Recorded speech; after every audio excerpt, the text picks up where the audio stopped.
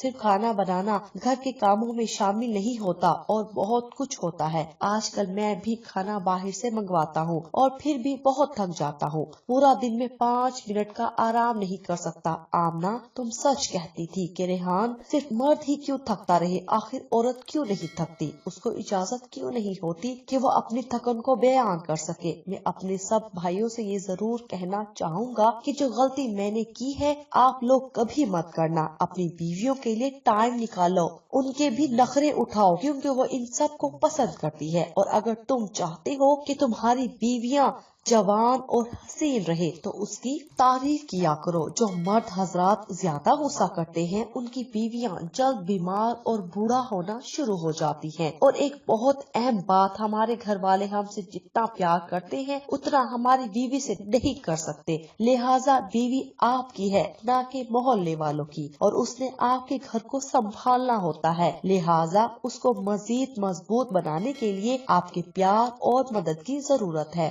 جو کام ہمارے نبی صلی اللہ علیہ وسلم نے کیا وہ غلط کیسے ہو سکتا ہے؟ اپنی بیویوں کی ان کے کام میں مدد کیا کرو تاکہ اگر وہ تھکے بھی تو آپ کا ساتھ اس کا سہارا بن جائے اور آپ کا گھر جنت کی مانند ہو۔